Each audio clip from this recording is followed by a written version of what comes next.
Testing on YouTube. Testing on YouTube. Testing on YouTube.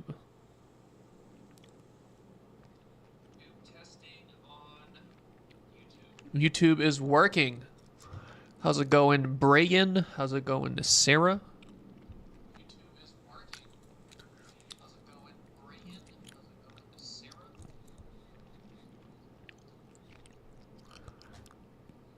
The cat picture for this one turned out to be particularly cute. How's it going? 2ARX, Sotaki, and Elevate Group.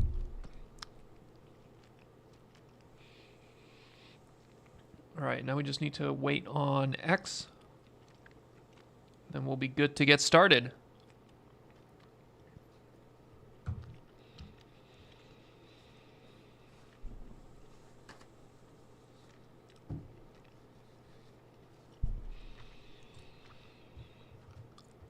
Look at this little cat. Do you think this cat did all this math? This is DALL-E 3, by the way, or GPT, whatever they want to call their image generation that's built into OpenAI at this point. But I really like the way these back legs worked. See how it very easily could have gone the other way. You know, it could have gone poorly where you have extra paws or but like this very nice separation here between the back legs and the front legs. This is like a really high quality generation there. How's it going, Victoria? All right, I think we're probably live on X here. Yeah, let's double check, make sure the audio works, and then we'll get started.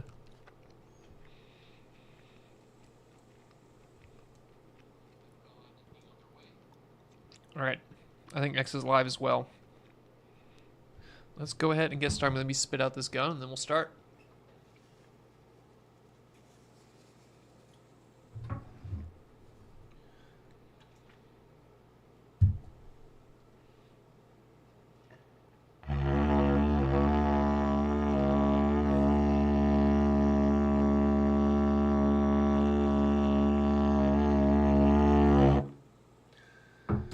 All right, everybody, welcome to another Hoopo stream. This one's officially called Office Hours 002, but we're going to be looking at a ton of different papers today. So, yeah, it's going to be busy. You guys better be ready. So, and as always, in case you're joining us for the first time, you can find all the links to all the different papers and links that we're going to be looking at today on this repo here, hoopo.docs on GitHub. All right, so how's it going, Sotaki? Advait Patel hitting us at exactly 69 hertz. I don't know if the didgeridoo is 69 hertz, but I'll take it. So we're going to be centering our discovery today around this paper here. So this paper is called Beyond Euclid, released the 12th of July, 2024. It's called An Illustrated Guide to Modern Machine Learning with Geometric, Topological, and Algebraic Structures. I really like this paper. This is one of my favorite papers in the past couple weeks, but it kind of breaks down and gives you really good figures and pictures, you know, which I'm kind of a sucker for, I guess, but it gives you a really good survey. This is ultimately a survey paper. It's kind of like a survey paper with some math theory, but they give you visualizations of like what the data structure is for a variety of different data modalities, and then also what the kind of function structure is, or an explanation of what exactly each of the different architectures that you see in different papers are doing when it comes to like a formal mathematical definition of like what exactly is this algorithm doing. So pretty cool. I think for anybody interested in kind of specifically the more algorithmic or theoretical side of machine learning, this paper is a must read. But we're going to be going through it, and I have a bunch of stuff pulled up that is like relevant. So I got a bunch of these other papers over here. We're going to be looking at this paper, Unsupervised Discovery of Steerable Factors when Graph Deep Generative Models We got papers on spreadsheets. We got papers on byte encoding. We got papers on pose estimation. And it seems like it's a lot of different types of subjects here, but I think they're all going to pair nicely with this paper because we're going to be exploring the different data modalities and really what underlying structure is there in these different types of data modalities, and how should we be designing algorithms that consume those specific structures in such a way that makes them more efficient for learning. Scale is everything, but if you can help scale by putting in the right inductive biases into your algorithm, then you can get better results than others, I suppose. So let's start with the Beyond Euclid abstract here.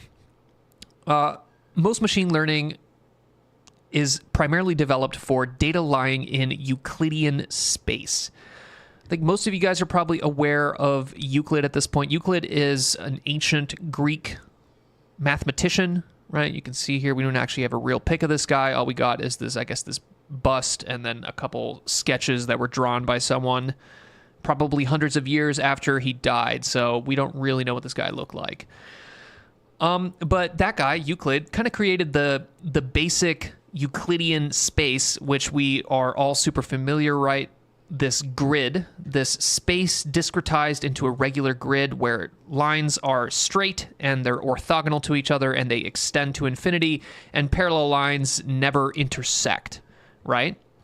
And that really only happens in this particular definition of space, right? This Euclidean space, because even something as simple as what I just said, right, where parallel lines don't intersect, that isn't the case, for example, in a sphere, right? So if you think about a sphere, here you have the parallel lines here. I think this is called latitude or longitude. I don't know. I get those two confused all the time. But you can see that there, these lines are parallel and they do intersect, right? So once you move beyond Euclidean space, stuff gets really weird really quick, but we tend to think that everything is Euclidean when really it's not.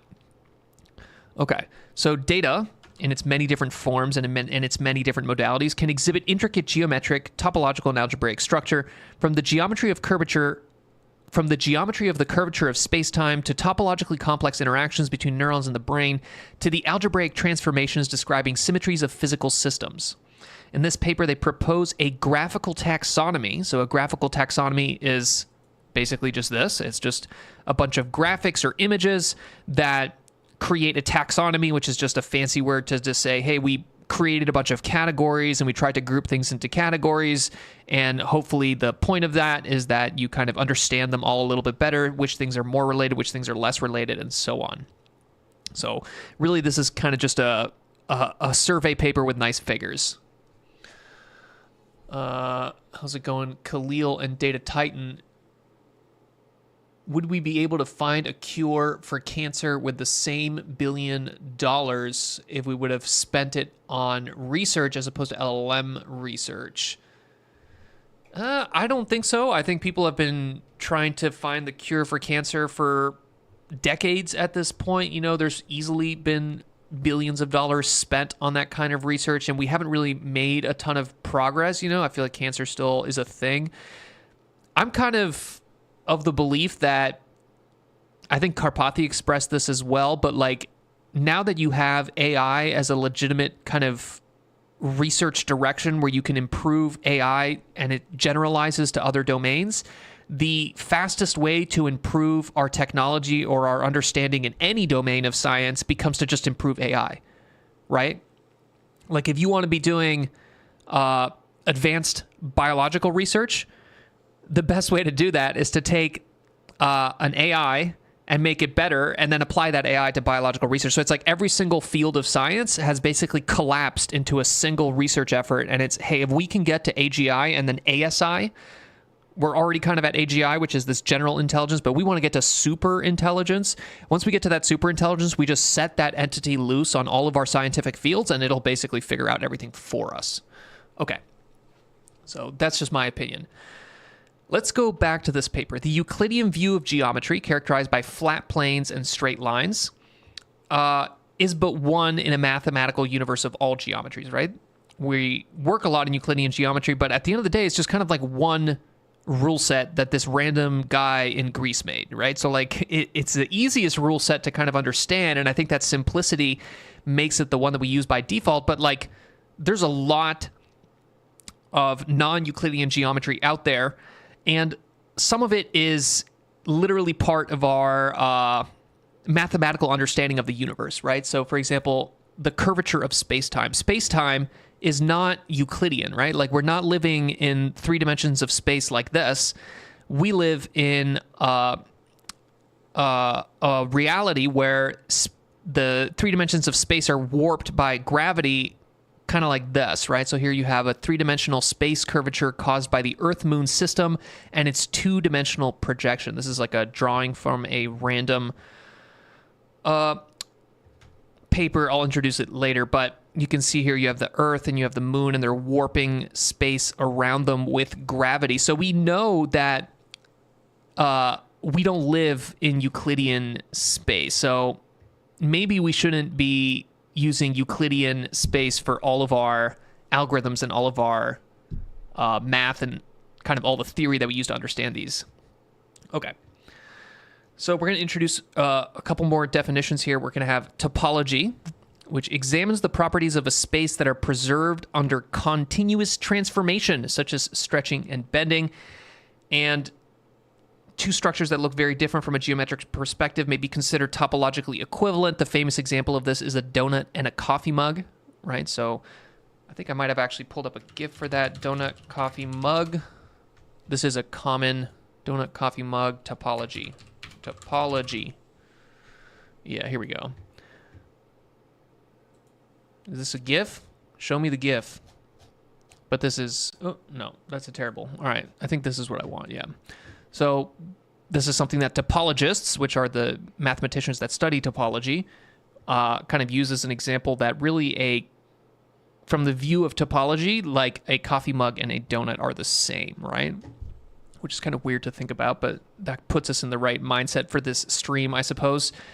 Algebra, which is kind of a different branch, right? Algebra was actually founded by, similar to Euclid, some random ancient philosopher type dude, examines the symmetries of an object, the transformations that leave its fundamental structure unchanged. Okay. So in this paper, they're going to be doing this taxonomy, blah, blah, blah, elements of non-Euclidean geometry. Let's go a little bit deeper. Topology, geometry, and algebra are branches of mathematics that study the properties of abstract spaces. Data can possess explicit spatial structure, such as an image or a brain scan, or a rendering of a protein surface. So some data has explicit structure baked into it, right? So when we're looking at all these different data modalities, whether it's the measurements of a flower, this is one of the common classification data sets that you see when you first start encountering deep learning. I think it's called the Idris or something like that. It's the name of this flower, and you have different measurements of the flower there. Social networks, which are graphs, are kind of a fundamentally different type of data with a fundamentally different type of structure. You have geocoordinates of a storm, which can be seen as a point in a spherical space, right? So, and then you get even to much more exotic types of data, such as the temperatures on the surface of a sphere, right? This is a time-varying function at every single point on a manifold, and we're going to get to more definitions on what manifolds are and so on.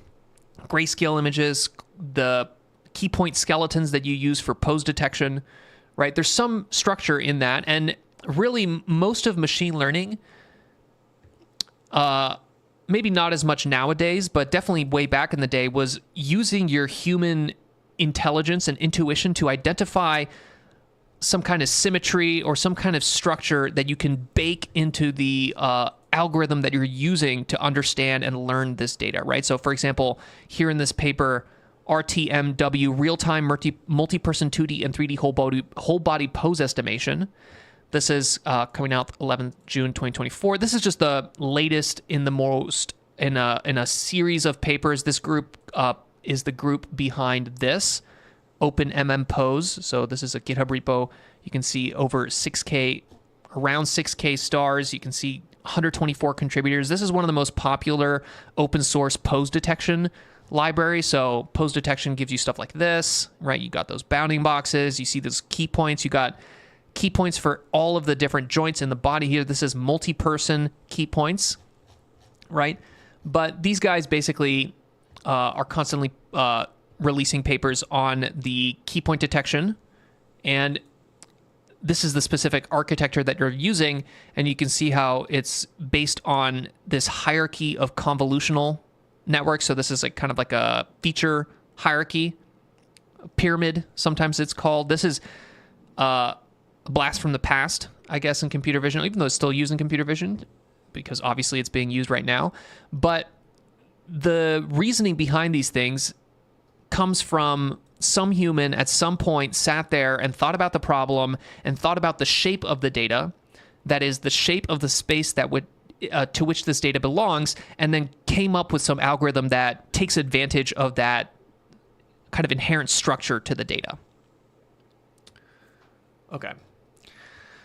So I guess let's go into the 3 different kind of branches or subsections of math that this paper is going to view all the different data modalities and algorithms through, right? So this can be looking at the topology, the geometry, and the algebra of these things. So let's go a little bit deeper. A topological space is a set of points equipped with a structure known as a topology that establishes which points in the set are close to each other. All right, so a collection of points in a spatial relationship, in a spatial region that excludes points on the boundary. Discrete topological structures, such as graphs, cellular complexes, and hypergraphs, are a generalization of the discretized Euclidean space. Okay, so you got Euclidean space. It's an evenly spaced grid, but ultimately what is another way to think about what Euclidean space is that you have a bunch of kind of nodes, and then those nodes are connected with these relationships, right? So you have some line that connects this node and this node, a line that connects this node and this node, right? And those lines correspond to some function such as adding 1 in this dimension, or adding 1 in this dimension, or subtracting 1 in this dimension, right? And a more generic high-level way to think about these things is through the view of topology. And if you go all the way back, then really the most simplest way that you could describe this is a graph, right, where you have nodes and edges. So the key points here in topology are this idea of connectedness and the relationships between those points, right? An open set, a collection of points. All right. Now let's get into geometry, and the key concept they want you to learn here for geometry is the idea of a manifold. A manifold is a continuous space that locally resembles Euclidean space in the neighborhood of every point, right? So what that means is the simplest kind of version of this is going from flat plane of Euclidean space to a sphere, right? So a sphere is a manifold, and what do they mean here by this locally resembles or homeomorphic to Euclidean space is that if you kind of zoom in to a point in this sphere, it kind of looks like Euclidean space. And that's exactly why Euclidean space even was created, right? Because whenever this guy was around, right, he didn't really fully understand that we were living on the surface of a sphere. So to him, the world was basically a flat 2D plane, like the plane in a video game, right? That just kind of like extends into infinity. But really, that was just an illusion created by the fact that back then the technology wasn't good enough to realize that we lived on a sphere. So you think that the local neighborhood of your point, which looks like Euclidean plane, a Euclidean flat plane, is true of the entire world, but the entire world actually warps and kind of eventually loops back and touches itself. AKA locally linear. It does not intersect itself. Global shape may exhibit curvature. Okay. Then if you want to get super fancy, you can start using the word Riemannian manifold, which is a smooth manifold equipped with a positive definite inner product. It's just think of it like a dot product on the tangent space at every point in the manifold. A Riemannian metric defines the length of the tangent vectors at a given point in the manifold and the angle between them, right? So it's kind of a whole dot product all over again. And finally, the term here, geodesic, which is a curve that traces the locally shortest path between 2 points. And I think they have a picture that shows that very clearly. Here, you have a sphere, you have a point on the surface of that sphere, and a distance metric between 2 points in a Euclidean plane is simply just a line between them. But when you're on the surface of a sphere, a different space, the shortest point or the shortest distance between 2 points is not going to be a line that cuts through them, right? It's going to be this geodesic, which is going to be this like curved line. And this is what airplanes fly, right? So airplanes are flying, I don't think they're actually flying on the real geodesic, because they're also taking into account like specific no-fly zones and like the height and the temperature and other weird things like that. But like the line that they trace looks like a kind of like a parabola or something like that when you actually put it on the flat plane projection of our maps. But I like this this little explanation that they have here on non-Euclidean space, where in a non-Euclidean space, many essential mathematical concepts must be modified to respect the inherent structure of the space. Consider points that are lying on the surface of a sphere, for example, the coordinates of different cities around the globe. The Euclidean mean of the points is the value that lies off the manifold, a point lying somewhere inside the sphere, but not on the sphere, right? So if you were to simply just take the XYZ coordinates of a point on the surface of the Earth and calculate the mean, right, you would just get some weird point in the middle of the sphere, which isn't really what you want. So you have to redefine what it means to take the mean of something, and you're going to be using what's called the Fréchet mean, which is defined as the point that minimizes the sum of the squared geodesic distances to all their other points in the data set, right? And I think the important intuition to realize there is that when you go from Euclidean space to non-Euclidean space, you have to redefine all the basic, simple mathematical functions and definitions that you have, right? So here's a good example of why the mean is different once you switch to a non-Euclidean space, but that also applies to all the other things too, such as subtraction, addition, distances, means, and sometimes you can do that, but sometimes you can't, right? Any kernel method that makes use of a geodesic distance in the kernel function fits into this category. Scikit-learn has some stuff for that, I suppose. All right, let's go back to here.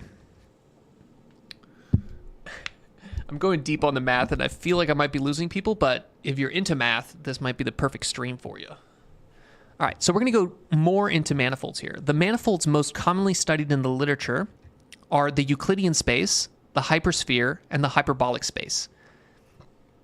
And when you think of them through the lens of curvature, this actually is the 3 different types of curvature. You have Euclidean space has curvature 0, which is kind of cool to think about, right? Where, okay, really the Euclidean space, this flat plane, is another way to think about it is just it has curvature 0.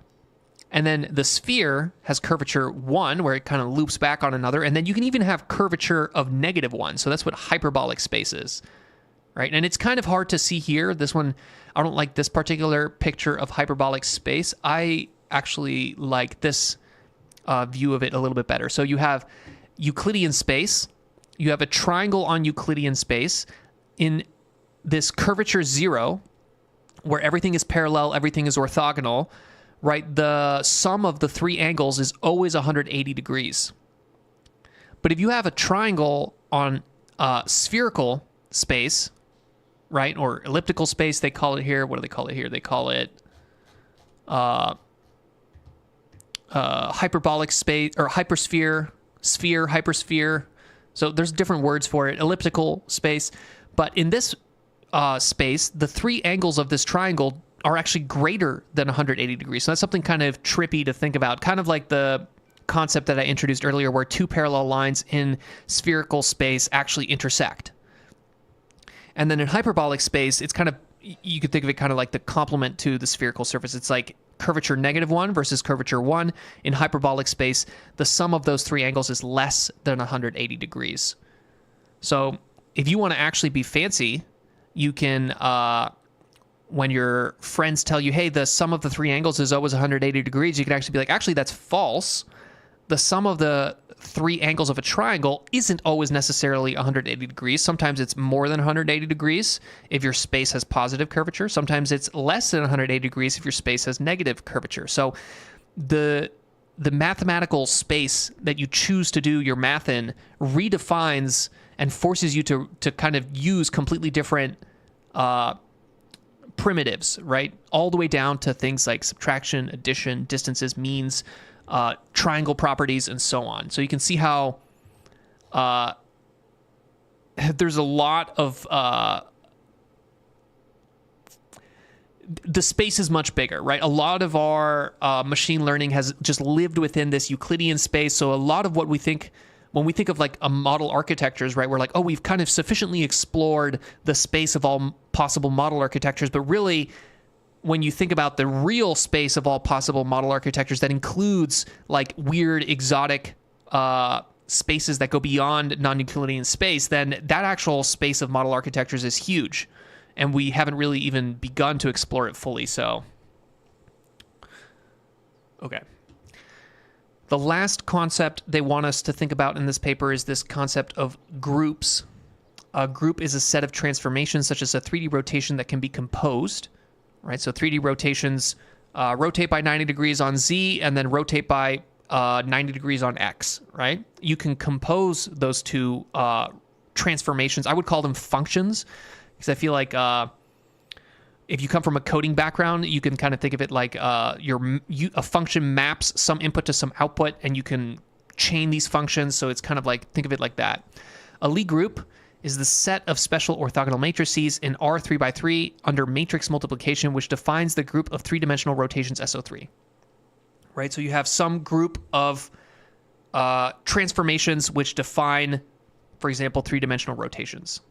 And those are specific to the space in which you're in, right? So for all these different spaces, you're going to have different groups of allowable transformations. We use the term algebra to denote that we equip a space with a group action. A group action just maps an element to an element in a manifold to a new location determined by the group element that transforms them. Okay. Structure in data. Data as coordinates in space. Coordinates of the position of an object in 2D space, or data as signals over space. So here they're trying to distinguish, I don't know, let's keep going because I don't think that is necessarily worth talking about right now. Let's go into their first kind of taxonomy here. Their first graphical taxonomy. What do they call it? They had a nice name for it. Yeah, graphical taxonomy. So figure 4 here. Geometric, topological, and algebraic structures in data. So they have data in coordinates, data as coordinates in space, and then data as signals. So the signal is basically you're adding the time. So you have some signal over time. But it's more complicated than that, right? Because really when you think about, we have an inductive bias in our own brain where we like to think of space and then time as separate from space, but really it's more complicated than that. And time and mass and gravity are all related and they warp space. So there's a lot of more weirdness there, but like right here, they're just kind of like splitting it into time varying versus not. Okay, so let's start with this one. This is the simplest one. A point in Euclidean space, aka the measurements of a flower. And the way that this section is this paper is organized, each of these little sections here has like this little table thing here, or this little indicator here, C1. So we can go to C1 here, and they give you a definition of what exactly we're looking at. So a point in Euclidean space is the basis of conventional machine learning and deep learning approaches. So this is like 99% of deep learning. Maybe not actually 99%, but you have a point in some Euclidean space, R to the n, where n represents the number of featured studies. So you can see here, this is a two-dimensional Euclidean space, right? It's a plane, and in that plane, you have the two possible dimensions here. So this would be R2, are the measurements of a flower, in this case, the width of whatever this bottom petal is, and then the height of whatever this top petal is, right? Some kind of orchid flower. So in this two-dimensional plane, you can have some point, and that point represents a specific set of measurements for flowers, right? And then you could measure a bunch of different flowers and then put all those little points on this Euclidean space, and then there you go. Now you can put a line through those points and have an algorithm that allows you to predict the one measurement given a different measurement. Here, wait up. I gotta do something real quick.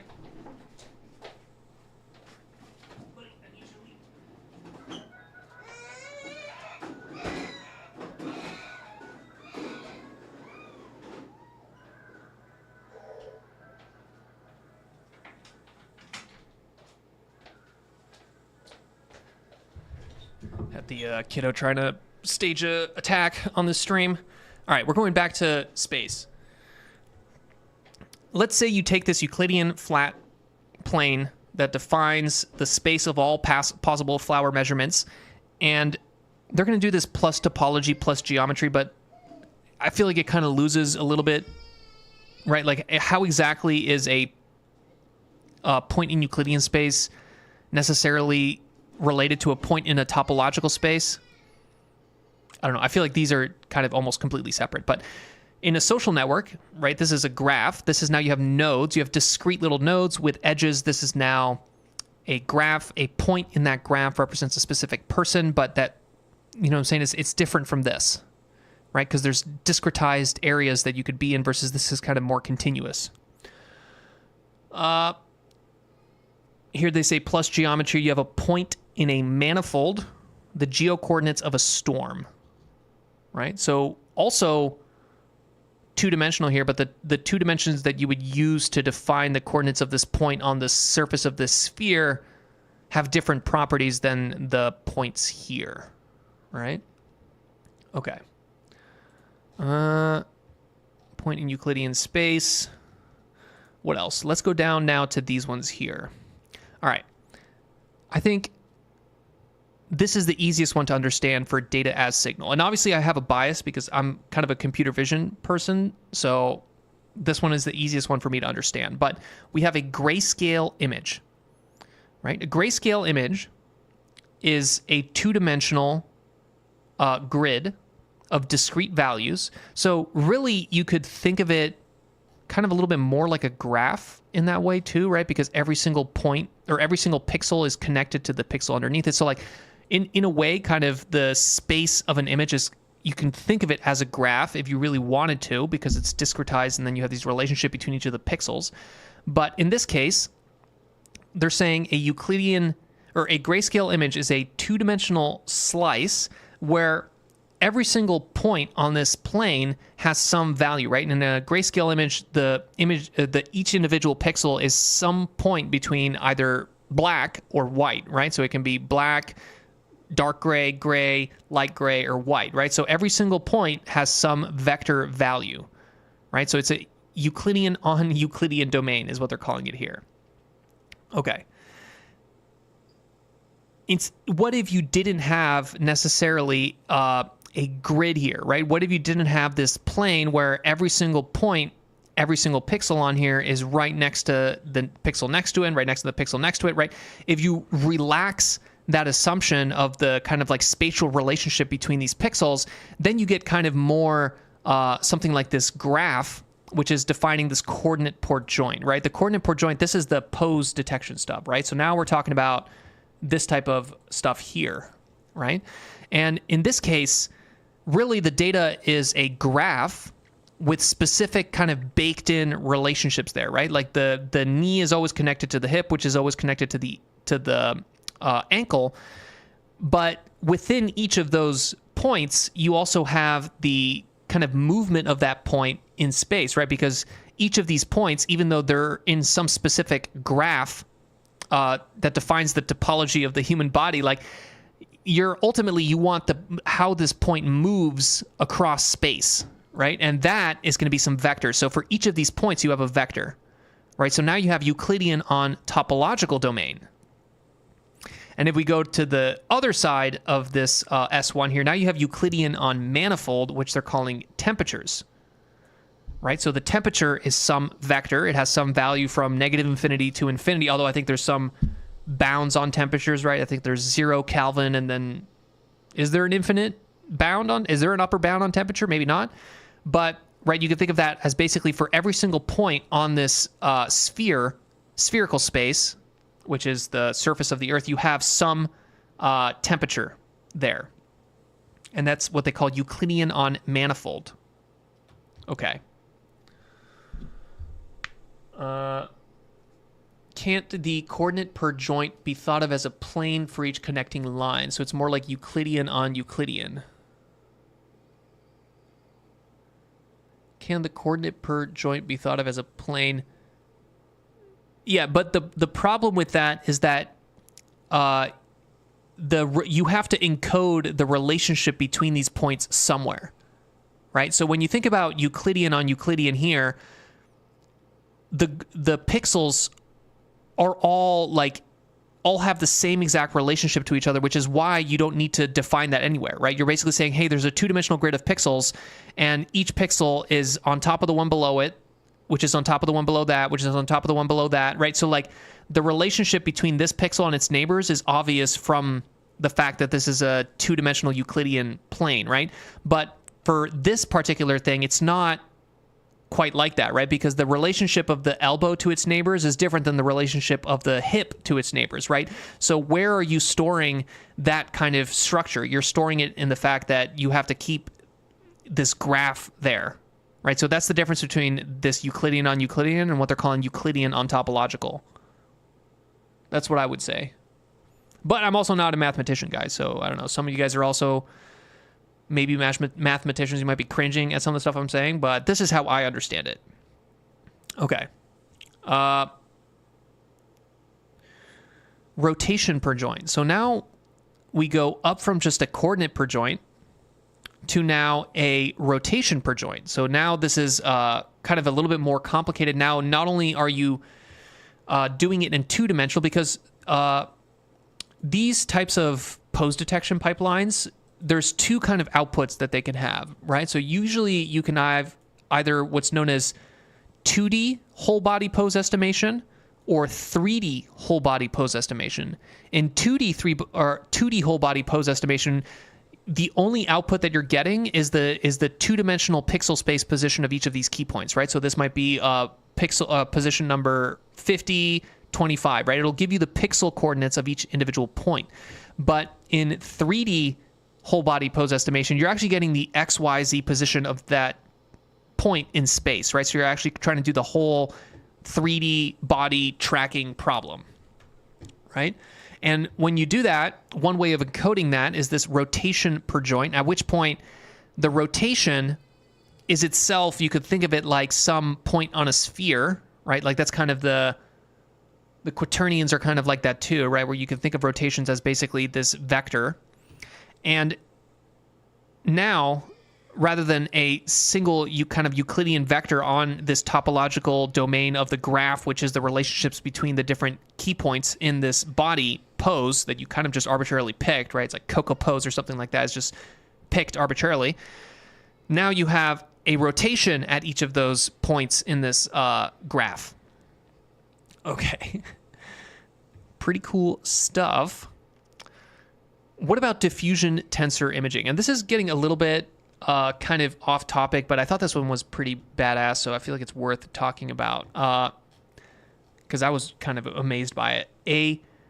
Because I was like, okay, diffusion tensor. What I'm thinking about when I hear diffusion tensor, I'm thinking about diffusion models, and I'm thinking about tensor like TensorFlow, but diffusion tensor images have actually nothing to do with that at all.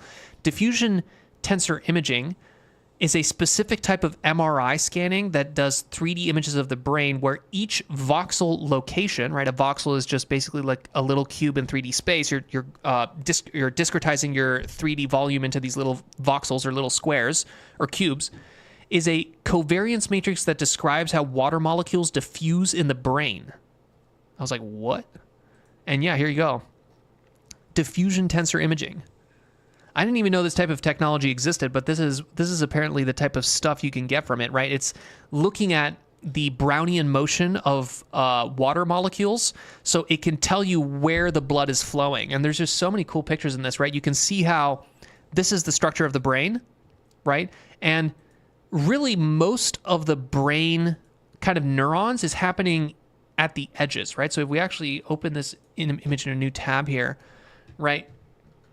Like the neurons and the connectivity between those neurons, like that, it's kind of like the one way that people kind of describe it is that the brain is like a kind of like a napkin, and that really you're folding the napkin. So the folds in the brains are kind of like that, right? And this diffusion tensor imaging kind of shows you that, because you can see that really from here to here is just this kind of capillary or some kind of like the water in this case, probably blood, is flowing to here, but then this is where it gets really complicated. So I don't know, I just thought, kind of like I said, super off topic, but I thought it was kind of cool to think about how most of the brain activity is happening in this like kind of like surface of the brain rather than necessarily the brain being like uniformly homogeneously filled with the neurons. Okay. Very cool.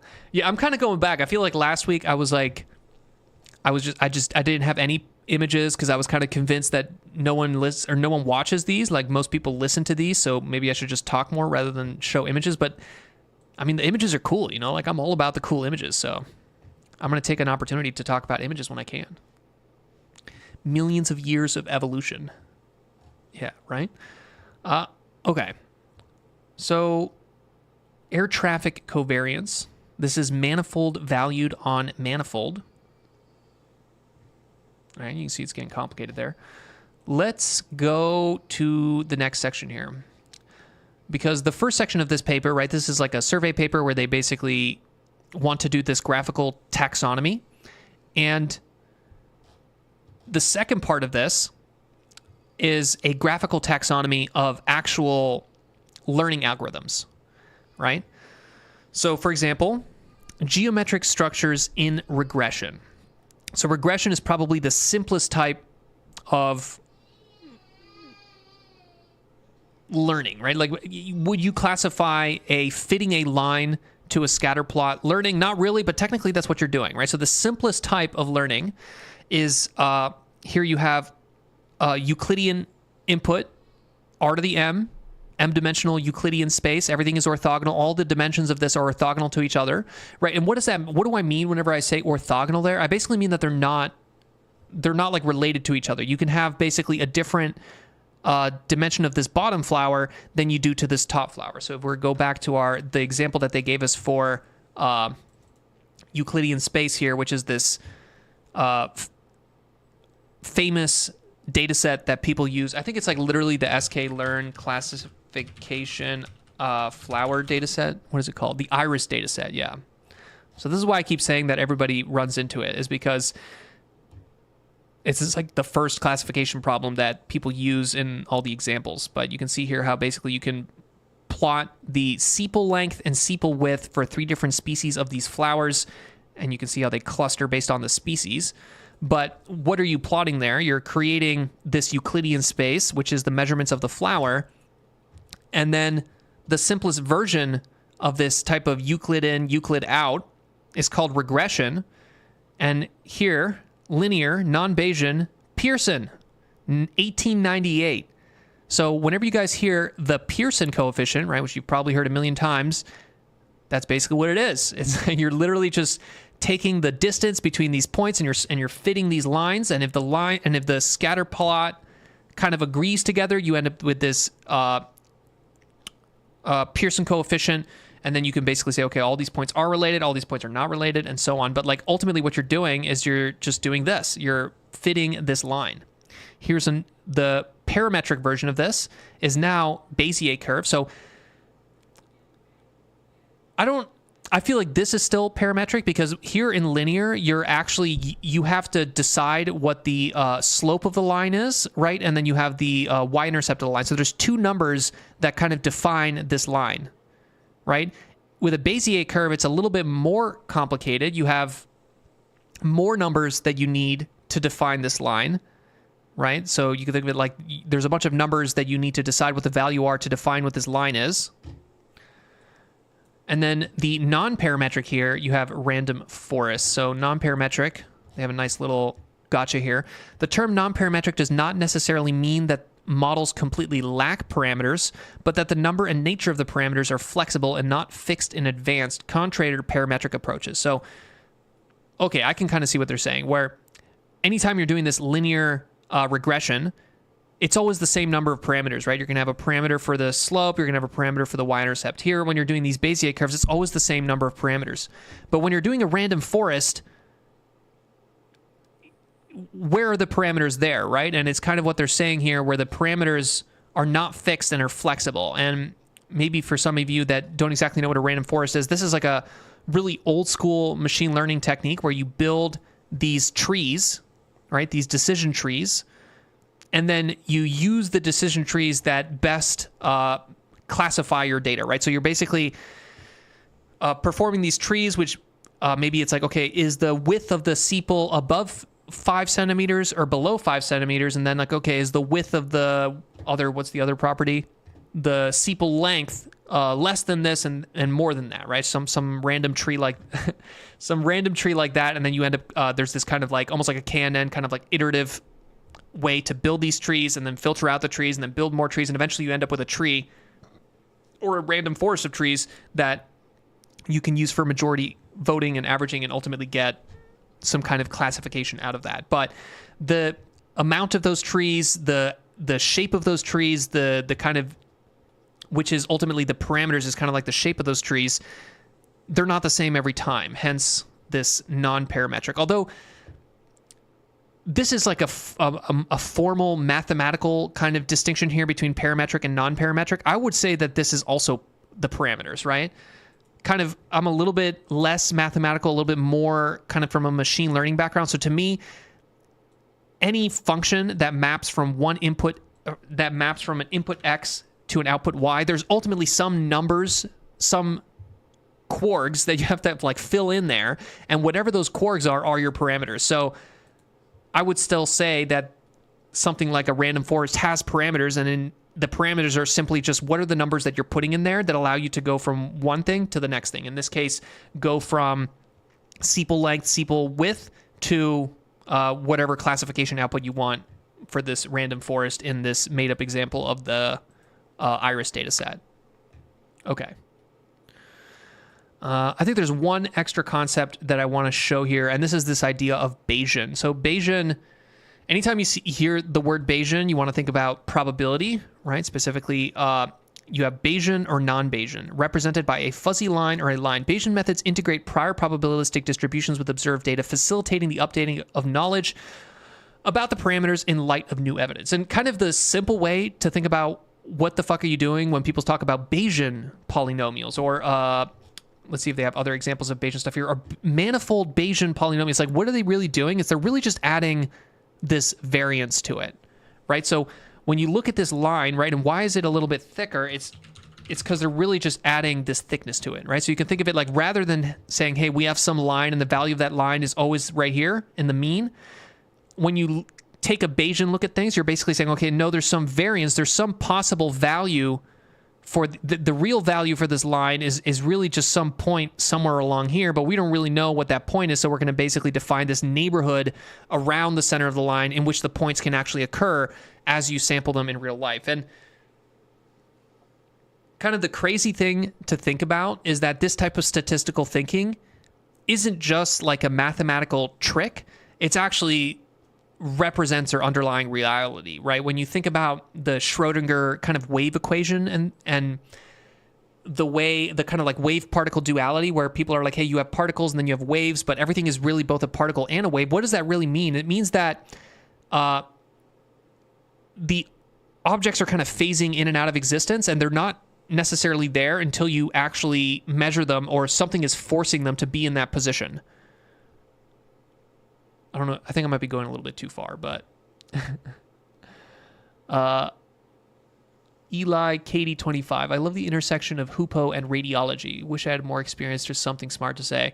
Yeah, me too. You know, I don't really have a ton of knowledge about MRI imaging techniques, but I just thought this was pretty cool.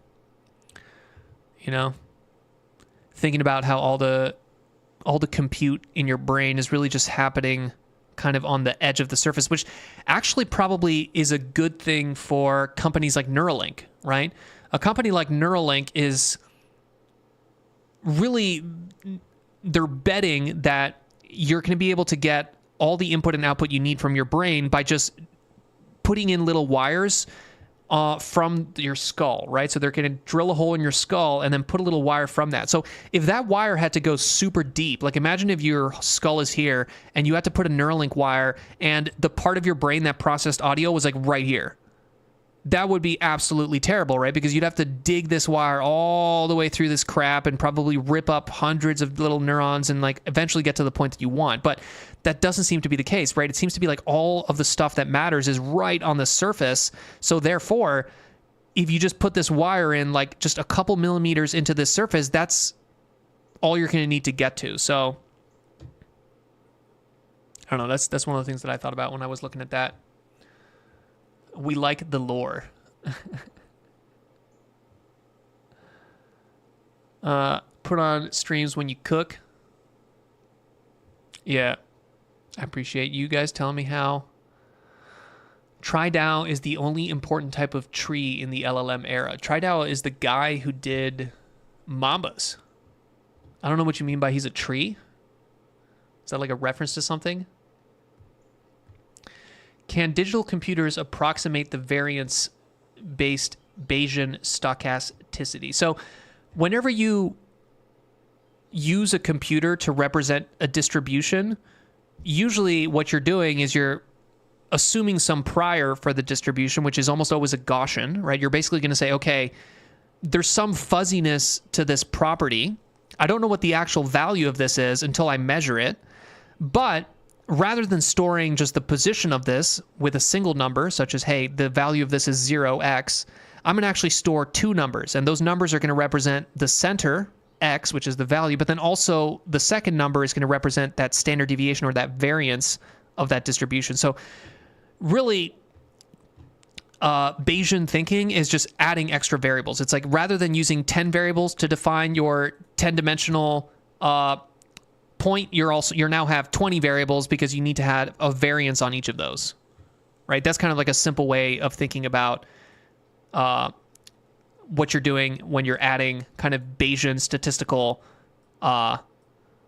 stuff to your particular problem. Is you're really just taking the simple version of it and just adding that the extra parameters that you need to define the kind of thickness or the variance of that, right? So like literally every single a geodesic, you can also have a Bayesian geodesic, which is just the same fucking thing, but now with a little thickness to it.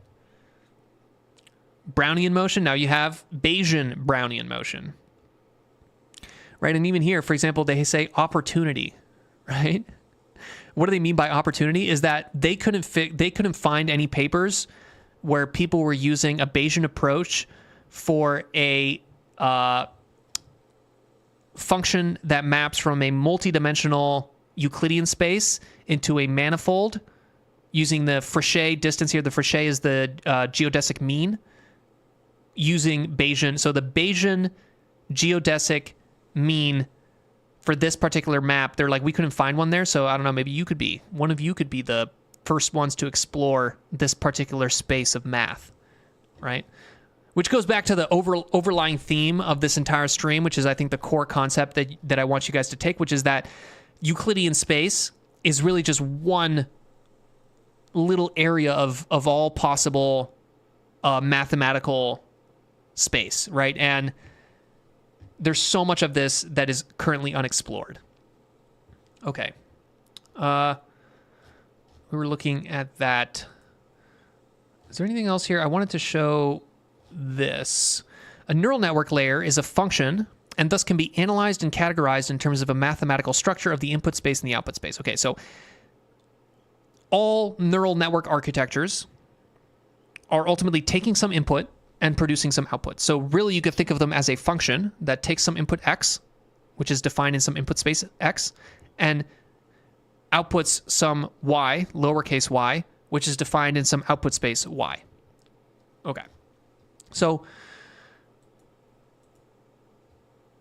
the simplest version of this is a model or a neural network that takes some input x in some n-dimensional Euclidean space and outputs some output y in some n-prime dimensional Euclidean space, right? So n to n prime. These don't need to be the same. They can be the same. And the simplest version of that is just a perceptron. What is a perceptron? A perceptron is short for a multi-layer perceptron. A multi-layer perceptron just means that there's multiple layers there. So your prototypical deep neural network multi-layer perceptron, which is still in use today, right? So this part here, so this is a visualization of a transformer that I like to show, but this part here, the MLP, that's just this, right? It's really the simplest version of an algorithm here, which is multi-dimensional Euclidean input, multi-dimensional Euclidean output. This can be 1,000 to 5 million, it can be 1 to 10, it can be 10 to 1, it can do whatever you want, right? Any dimensional input, any dimensional output. Both of those are points in some n-dimensional Euclidean space, and the function between those is just what a perceptron is doing.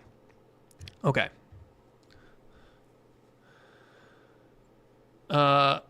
Can digital computers approximate the variance-based Bayesian stochastically, or do we need more? I think I already answered that. Educate me. What are your thoughts on K-Scale Labs, open source robot, and open source humanoids in general? I see you are very active on the Discord. I was very active on the Discord. I did some work for K-Scale. I think it's a pretty cool company. I think realistically, though, like when I think about open source humanoids, it's a very difficult job, right? Because humanoid robots are some of the most complicated pieces of technology that you can make. I think it's more complicated than GPUs, right? You're talking about something where you need to design almost every single component of it, right? And if you listen to some of the stuff that Elon has said about the Optimus robot in Tesla, right? He's talking about redesigning the motors, redesigning all the electronics, like he's making his own chips. And then once you do that, now you need to have the factory that creates all of those components. And then even when you go to the learning on top of that, the foundation models that you have now are not enough to zero shot to humanoids. So you basically have to create your own robotic foundation models. So I think that when I think about humanoid robots, which I think are going to happen, I think we're going to have humanoid robots in probably 5 years, if I had to guess. But it's going to be big companies, right? It's going to be Tesla. It's going to be these companies that have literally billions of dollars, because you need to build the whole vertically integrated robot. So I think it's going to be like one of those, I think robotics is going to be one of those categories where initially you have a lot of different competitors, right? Because the way that venture capital works is they put a bunch of money in a ton of different companies. But then once it's all said and done, there's going to be a very few amount of companies that can actually deliver a quality product. And I think, unfortunately, in 2024, because of the way that like tech monopolies work, and you have these kind of like the benefit of scale, you know, that's another thing to think about, is that 15 years ago, scale wasn't as big of a deal now, right? Like 15 years ago, you and your friend could program something on a computer that was better than something that was created by 1,000 programmers, right? What do I mean by that? I mean by that is that whenever the core algorithm behind some product can be written by one person or just a small group of people, then it's very easy for a brand new company to create and disrupt the big players, right? And that's why in the 2000s and the 2010s, you had a lot of successful startups that were able to compete with big players despite having a very, very small team. I don't think that dynamic is the same anymore. I think that now it's basically impossible to create a foundation model with a small team, because it's not really the algorithmic design that is going to make that foundation model better, right? It's going to come down to scale. It's going to come down to like how many millions of dollars of GPU hours are you going to put into this, right? Like how many millions of dollars are you going to put into acquiring data sets and labeling these data and cleaning these data sets? And in the case of robotics, acquiring all this imitation data, right? So you can't just be clever. You can't be a robotics company that just has a handful of smart people and you just do the right things and then you just end up winning because, hey, you just discovered the magical way of doing things, and that works fine. We've gotten to the point of technology where the only way to create better products is through a huge amount of scale. And this greatly benefits the incumbents, which is why I just don't feel like any AI startup, robotics included, are going to be able to compete with the incumbent kind of behemoth companies. So when I think about who is going to have a monopoly on AI in the space of, user products and apps and whatever, blah, blah, blah, it's going to be Google. It's going to be Microsoft. It's going to be OpenAI. Who is going to have who's going to win the robotics humanoid? It's going to be Tesla. It's going to be some Chinese company that we have never heard of, but that has billions of dollars, right? So I think that this particular batch of AI startups, I don't know if they survive. So I don't know. That's my long rant. Elon going to link Neuralinks with the Tesla bots? Yeah, 100%. That's coming. Like, it's a very simple, like, already, right? You guys saw how they're able to get the guy, the first patient of the Neuralink, right? He's able to control the mouse in space, right? At some point, you're going to be able to take the signals from your brain and your Neuralink, and you're going to be able to control a humanoid robot with that. So now you can control multiple humanoid robots, right? Maybe you can control a humanoid robot with 6 arms, right? You can learn to control that. I think that people underestimate the plasticity of our brains and our ability to basically learn the control function for any arbitrary embodiment. And I think that I can see a future where you're in some kind of like pod with a Neuralink attached to your brain, and then there's a humanoid that you're controlling that's actually going around and doing things in the real world.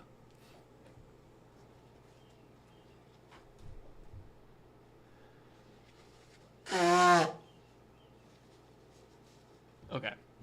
I kind of went on a weird rant there. Let's go back to the paper. What were we looking at? We were looking at the perceptron. And I think the other big part that we want to look at is this one here, the transformer.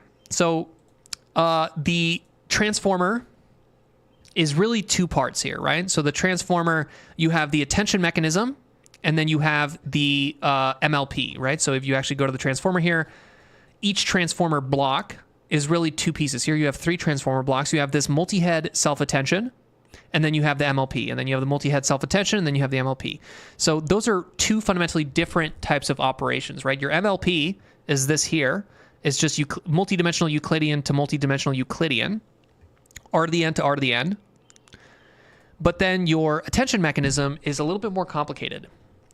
And this is here. So the input, they're splitting it into 2 parts because there's fundamentally 2 different parts to this attention mechanism. There's the first part in which you're multiplying the queries and the keys. This is the dot product, right?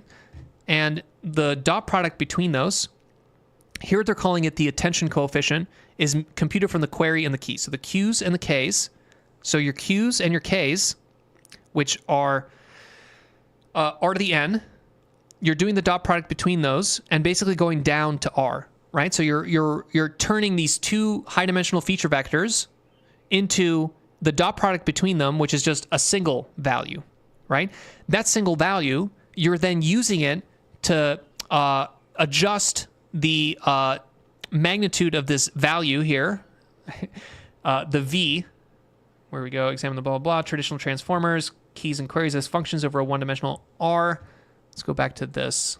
Yeah, here's what I want. So you see how your values here, ultimately you're taking the dot product between your green here, your keys, which are the green, your queries, which are the yellow, and you're using that to multiply the value vectors V. And that's what this part is here, right? So your value vectors, the input, and then the output are going to R to the N. And that's basically the 2 parts of attention. So 90% of deep learning, or maybe not 90% of deep learning, but like the majority of all the AI products you interface with right now are all based on transformers. And transformers are really just 2 core, are really just 2 pieces, right? It's the multi-layer perceptron, and then the self-attention mechanism is just a bunch of that same thing over and over and over again. So inside this graphical taxonomy of this paper, really, like, even though there's literally, look at this, so many different combinations, the majority of what we're doing today in AI is really just this first brick here and this first brick here. So it kind of gives you an idea of just how much weird shit we haven't even begun to explore, right? And in the space of weird shit that we haven't begun to explore, I have some other weird shit that I wanted to show you guys. So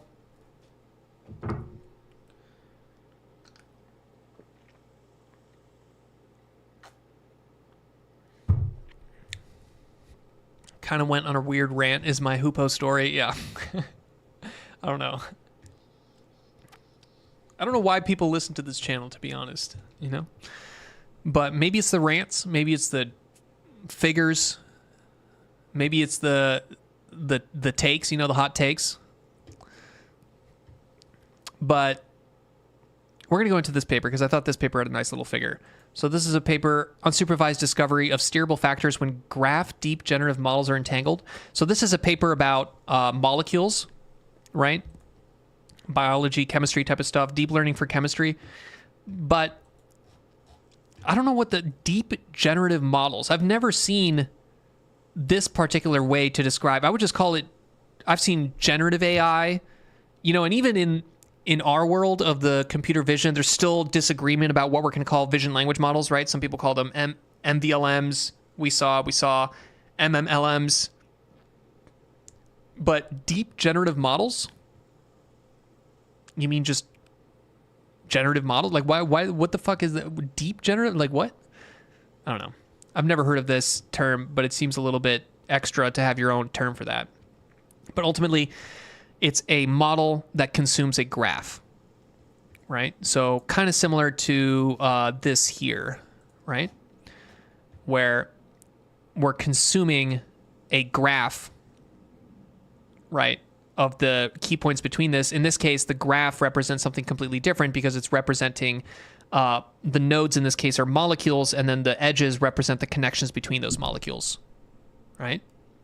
And this is why a lot of the people that are in this world, right, that are in the world of deep learning for graph-based data structures, like they feel this kind of elitism because everything is a graph, right? Kind of exactly how we were describing. You can really think of Euclidean space as a kind of graph. It's just a graph with a structure that is so predictable that you don't need to necessarily define the relationships in the edges. It's kind of like, it's just by default, the connectivity is there. But really, anything that works like this, it kind of also works for some arbitrary graph. You just need to be careful about how you do the connectivity, which is really why, for example, here on the 2D and 3D pose detection, when you look at what the models are fundamentally, they're really just convnets, right? So the same way that you can take a convolution kernel and convolve it across an image, right? And that's really what a convnet is doing, is just taking this filter and it's just like mapping it across an image like that, right? The map is, or the movement is easy to define because all you're doing is just moving it from this one to this one to this one to this one to this one to this one to this one. But you can do that across any kind of graph.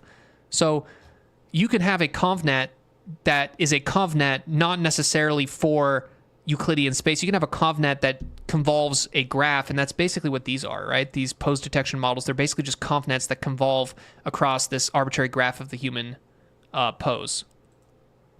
Okay, but going back to this, the cool thing I wanted to show here was this is a nice demonstration of contrastive learning, right? So contrastive learning is what's behind CLIP, right? And the key idea there is that you're taking things that are similar and then pulling the latent representation of those together, and then taking things that are different and pushing the representation of those things apart, right? So this manifold here represents some data in some high dimensional space, right? So you're basically saying, okay, this point here on this manifold represents this molecule here. And if I move a little bit more over here, then now suddenly I'm representing a different molecule. And if I move a little bit more in the opposite direction, then I'm representing a different molecule. So if I take this point, or this latent code, they call it here, right? Some vector, some sequence of numbers that represents some point in some high dimensional space, or latent, right? And I take a step outside of that, then it's going to be more different. So this is kind of like a cool little unsupervised discovery of steerable factors, right? So why is it unsupervised? It's because you don't need to define these directions, right? Like one of the problems with contrastive learning is like, okay, well, how are you deciding what things are similar and worth aligning, and how are you deciding what things are different and worth contrasting? You don't, like, if it's images, okay, well, I can say, okay, if this is a dog image, then obviously the dog images are similar, and the cat images we should contrast. But if you don't have that kind of labeled data, what the fuck are you going to do? And this is kind of an interesting little trick that they do here, where they basically take a step. So they take a step size alpha and beta. Alpha is the little step, and then beta is the big step. So they take they sample 2 points, 2 molecules, and then they take a step size alpha towards the other molecule and a step size alpha, and then they say, okay, these 2 interpolated points here are going to represent molecules that are similar to these 2 molecules, but more similar to each other than the points than if we take a step beta away from each other. So we sample these 2 points, ZU and ZV, or 2 latent codes. We take beta steps away from each other, and then we take alpha steps towards each other. And then now we just created this unsupervised way of creating labels for our contrastive learning, where we can say, okay, well, these 2 beta steps, which are even further away from each other, these are going to be contrasting. And then these 2 that are even closer to each other, because we took a step towards each other, we're going to be aligning them. So I thought that was a kind of a cool little trick that they did there. Compared to the vision domains, where certain models have proven their effectiveness in many tasks, the backbone models in the graph domain have limited discussions. Graph data is discrete, and the elevation of such space is non-trivial. And this is why, like, sometimes people ask me that. I think there was somebody who came in here and was asking about graph neural networks and, like, why don't we use graphs? Like, everything should be a graph. Like, why are we still using, like, this is the reason why, right? Is because there isn't that many people that, like, study these architectures that specifically are designed for graph-based data. So just the amount of literature and the amount of discussion I suppose they use in this paper is much smaller than people who work on much more common domains, like images in Euclidean space, or like points in Euclidean space, like this measurement of a flower. So it's not that they're wrong, because people who design these type of architectures that are specific to a type of data that has some structure in it, like a graph, they're doing the right thing, right? Fundamentally, they're taking some structure of their data, using it as an inductive bias that they bake into the design of their algorithm, so that their algorithm can more efficiently learn and efficiently benefit from scale. It's just that if your data modality and the biases that you use are so niche, then you're not going to have a lot of people exploring that space, which means that there's a lot of potential juice that you're going to be missing out on. Here's your principal component analysis. Variational autoencoders. They're all here, dude. Bayesian principal component analysis. Bishop 98. Dude, what?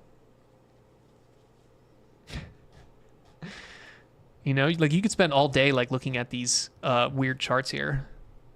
There's a Lie transformer. Gauge equivariant transformer. It's on a surface of a torus. And actually, perfect unintended transition for this cool picture that I have. This is the Conway game of life on a toroidal knot. I think they call it a trefoil knot. So the game of life is this thing here, right? You guys have probably heard about this one before, but it's basically a set of rules that you define for this two-dimensional grid that evolves over time, and a set of simple rules can create these complicated, almost like lifelike little blobs that self-perpetuate. So you can see this little blob kind of like repeats itself and moves downwards, right? So as soon as you can actually do this, not just for arbitrary Euclidean plane like that, but you can do this for arbitrary spaces. And one of the cool spaces that they show here in this Wikipedia article is exactly the toroidal space, right? Which is, if you define the Conway game of life in a trifoil toroidal space, you end up with different kind of rules. And that kind of, I don't know, I just think that's a nice kind of reinforcing of the core idea of, like, there's so much more to math than just Euclidean thinking and Euclidean geometry. Your paper isn't legit if you don't invent a terrible acronym. Yeah, I think maybe they're just doing SEO, like maybe there's something like that. They're trying to coin their own terminology so that they can be the first link when you search that. Okay. Let's go into this one here. I thought this was a kind of a cool one too. So this is Spreadsheet LLM, encoding spreadsheets for large language models. This is on the 12th of July, 2024. So we're taking an exploration across all the different types of data modalities, right? So we were looking at molecules, which are really best described as graphs. We're looking at pose detection, which is also kind of a graph, I suppose. But now we're looking at spreadsheets. Like, what is a spreadsheet, right? If you had to go to back to this figure here and think about what the different types of data are, what the fuck is a spreadsheet? Right? A spreadsheet is kind of like a graph, I guess. Is it? I don't know. Let's go deeper here. I'm all over the place here. Sorry, guys. Spreadsheet LLMs. Spreadsheets are two-dimensional grids with flexible layouts and varied formatting options. Right now, LLMs are bad at consuming spreadsheets because they're very empty, right? So they have to figure out an efficient encoding method. So some kind of basically way of taking all this data and compressing it so that you don't have to store all the data. You just store some compressed version which represents that data, right? But the problem with any kind of compression is that usually it's lossy in some way. So now that it's lossy, it's like, are you losing the information that you need to actually do any kind of useful task on this type of data? So they achieve a compression ratio of 25x, achieving state-of-the-art F1 score, surpassing the best model. So this is kind of like the state-of-the-art encoder for spreadsheet data, which doesn't seem like a big deal, but I feel like a lot of the world is spreadsheets, so maybe this is a bigger deal than we think it is. Expansive grids usually exceed the token limitation of popular LLMs, as well as their inherent two-dimensional layouts, which are poorly suited to linear and sequential inputs. Right?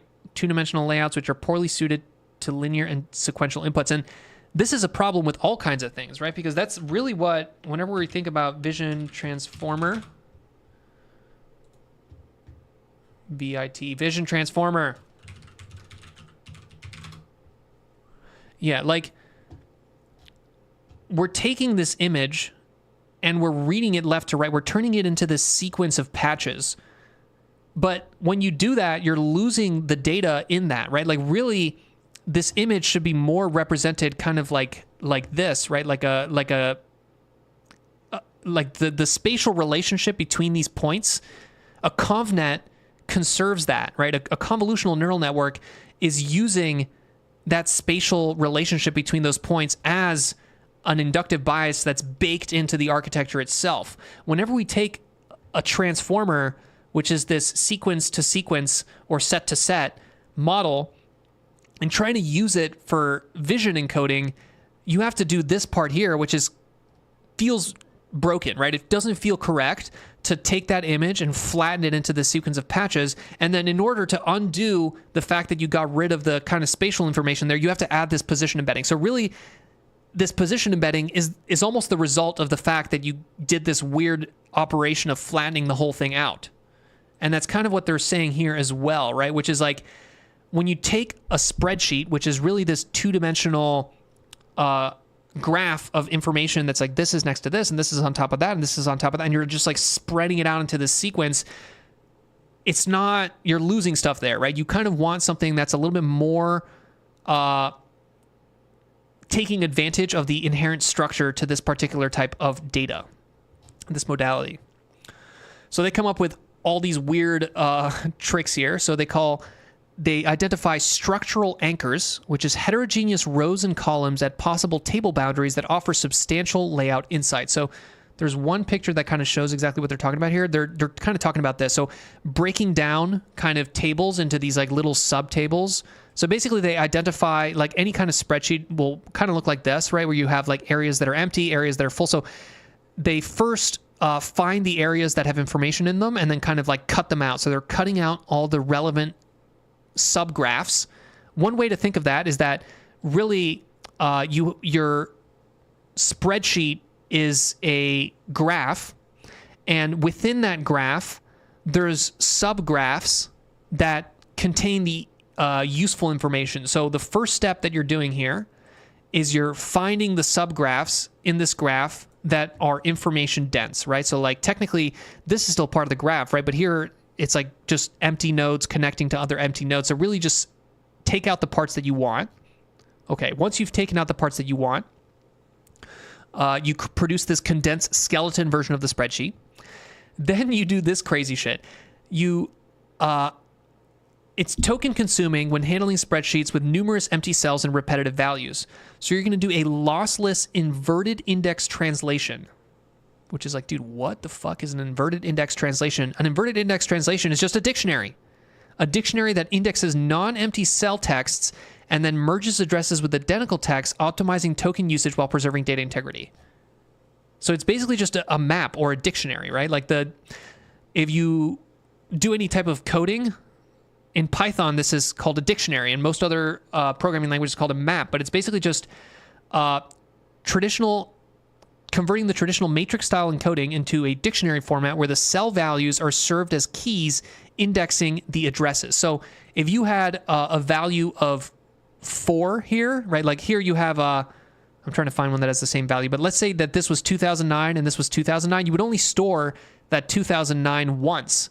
And then you would store basically a pointer to that for both of these cells, which is kind of a cool trick, right? Like it's a pretty cool way of like drastically reducing the amount of tokens you have to store, right? Because anytime there's a repetitive number, whether it's like some $ or some year that always comes up, it's like you don't have to store the 2009 over and over and over and over and over and over and over again, right? But in another way, I think you're also kind of like corrupting the graph, right? Like you're taking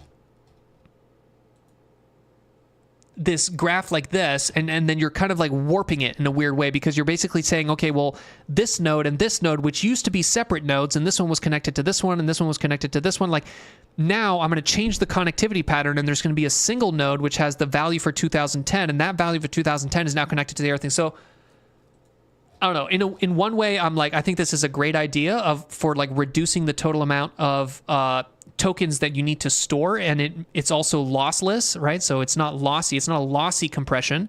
It's lossless because you're not losing the information. You're just storing basically pointers to this. The key to the values is the same key for all these different cells that have the same value. So it is lossless. But I think you're messing with the underlying data structure in a way that I can't describe why it's bad, but you know, it's sending me signals somehow. We propose a chain of spreadsheet to decompose spreadsheet reasoning into a table detection match reasoning pipeline. So this is completely unrelated to what we're talking about today, but another little trick that they throw into this is kind of like an agent flow. You know, we've described this before. Karpathy has described this before, where we're moving away from just, hey, what's your model architecture and how does it fit well to this data type? Now we're thinking about more, okay, how do you design like a agent workflow where it's like, here's step 1 and then step 2 and then step 3 and then step 4, right? And like designing these workflows, chain of thought is such a workflow, right? Where it's like, hey, if you have to solve a math problem, first talk about the problem, then list out all the numbers, and then solve the problem, right? So you're defining this workflow. Same thing for spreadsheets, right? Where the first thing you do is you detect all the parts of the spreadsheet that you need to answer some kind of question. Then you match the specific things, and then you reason about it. So chain of thought specifically for spreadsheets.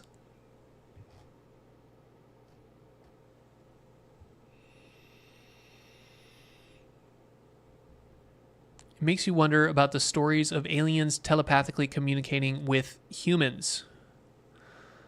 I don't think the aliens are telepathically communicating with humans. I think the aliens are controlling biologically printed drones.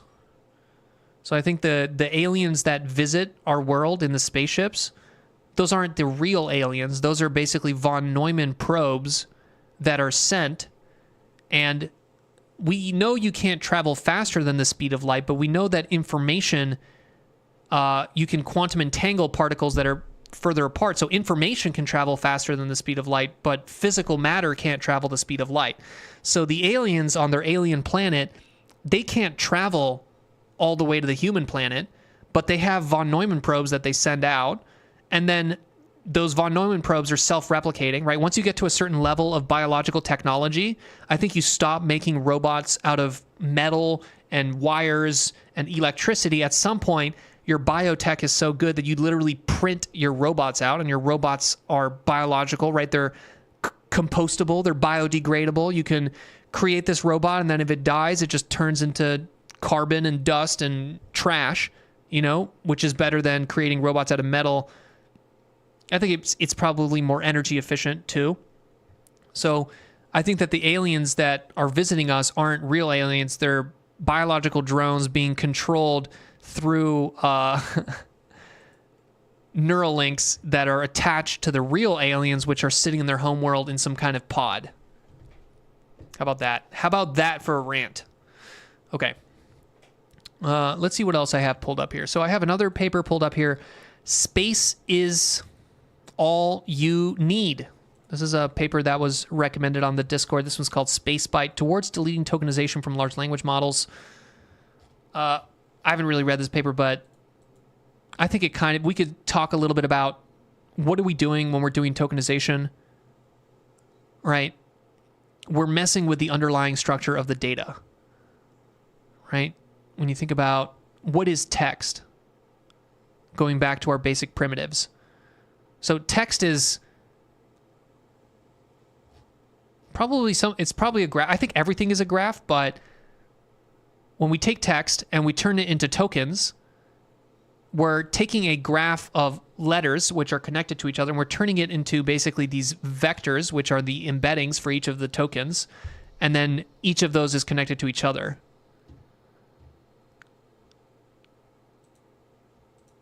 But why do people tokenize? Well, people tokenize because it works better. Tokenization is widely used in large language models because it significantly improves performance. Okay.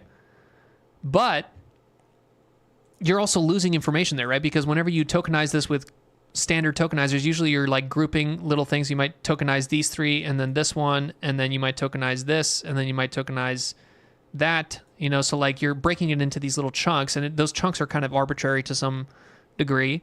So what if you just fed each word individually? If you feed each letter individually, if you fed each letter individually, then you're going to be wasting space, because these transformers, they have this quadratic self-attention, which means that the longer you make this sequence of things, the more things there are, the more memory it's going to take, the less your context length is going to be. So there's some sweet spot there. But in this paper, they're trying to do something cool here where they say, okay, at the lowest level, we're going to be doing byte level. So we're going to be literally every single space, every single letter is being fed into it. But then some of the intermediate blocks, so here you have a transformer, you have multiple blocks, right? So you have, this might be the 1 block, 2 block, 3 block. So here you have 1 block, 2 block, 3 block. So this first block is seeing every single letter. And this block here, this middle block, is seeing only the first word of every single letter, I think is what they do here. Yeah, so you see how it only sees the first word of every single letter or the first letter of every single word, A, Y, which is kind of cool. The intuition here is it modifies the standard transformer by applying a global transformer block only after certain bytes. The intuition is that the first character of a word is typically the hardest to predict. So if you could just get that first character, then you can save this transformer block here, right? The sequence length for this can be much longer because it has much less individual tokens, because you're only using the one for each front of the word. But yeah, it's kind of hard to take this paper and relate it back to our original paper. But to me, the story of how this paper relates to our kind of theme for the stream is this idea of like finding structure in the data and using that structure to find the appropriate algorithm to go with it, right? So in this case, the authors found this structure where, hey, actually the first letter in the word is probably the most important. So therefore, we're going to create an algorithm here that only pays attention to the first letter of every single word. And then we're going to put that inside more blocks that are actually looking at every single letter. So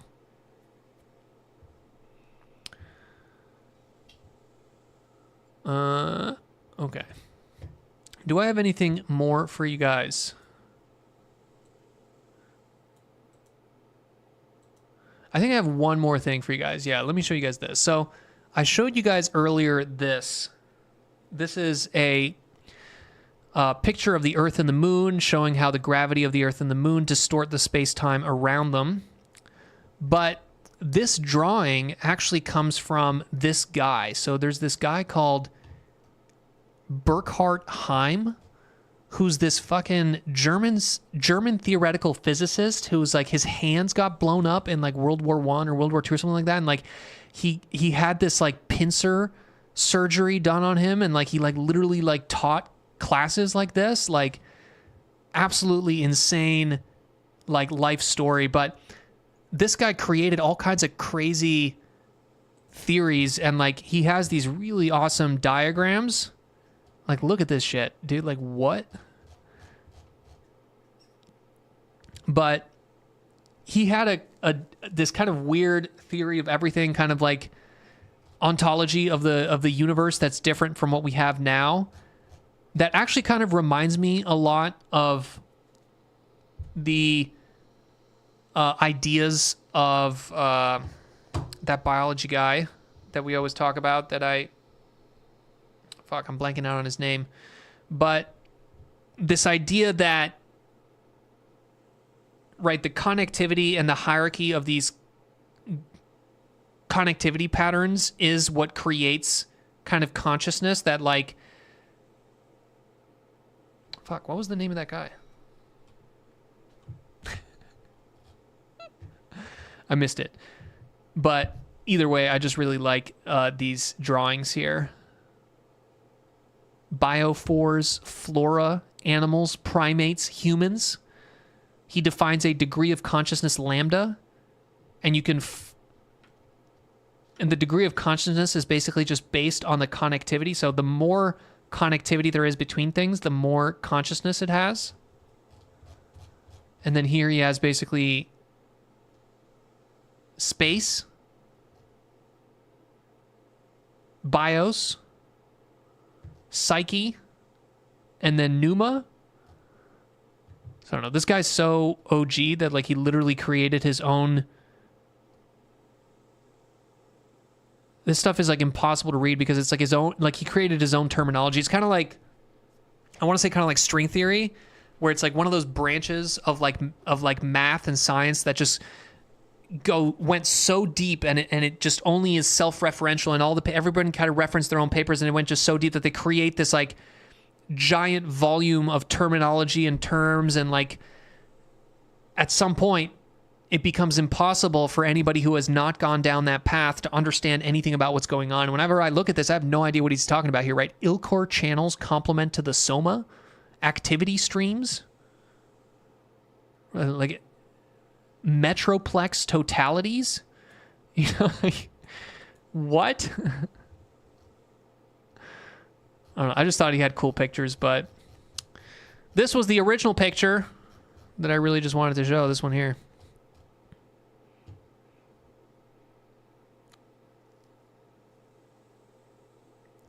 Light cone quantization is wacky. Yeah, this is I think there was one other picture that he had that was kind of cool. Yeah, this one here. Heim's theory posits that the universe is structured around a six-dimensional geometric lattice, a concept that necessitates a radical reevaluation of space and time as discrete quantized entities rather than a continuous, infinitely divisible one. Right? So this is kind of going back to this distinction here, where, hey, we're thinking about Euclidean space as this kind of like infinitely dividable kind of grid that's continuous, but really it might be more like this, right? Where much like we looked at photons and we realized that even though photons are waves, they come in discrete packets, right? And that was the wave-particle duality. That was the photoelectric experiment by Einstein. Maybe our fundamental assumption about space also being continuous is also incorrect. And he's not the only person to say this. I think that Wolfram, who has a lot of YouTube podcasts that I would recommend, like, he has a similar idea where space is actually discrete and really everything is just these algorithms, kind of like cellular automata that are kind of propagating through the hypergraph of our reality, which is just a graph. TLDR, everything is a graph. The introduction of the metron as the smallest possible area within this lattice.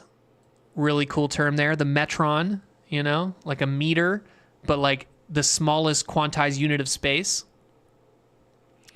Suggesting that space at its most fundamental level is composed of finite indivisible units. This discrete structure of space has profound implications for the field of quantum gravity and the challenges, blah, blah, blah. Here we have a light cone. Three-dimensional spatial framework of the matter, a field in the visible and observable world characterized by the coordinates x1, x2, and x3.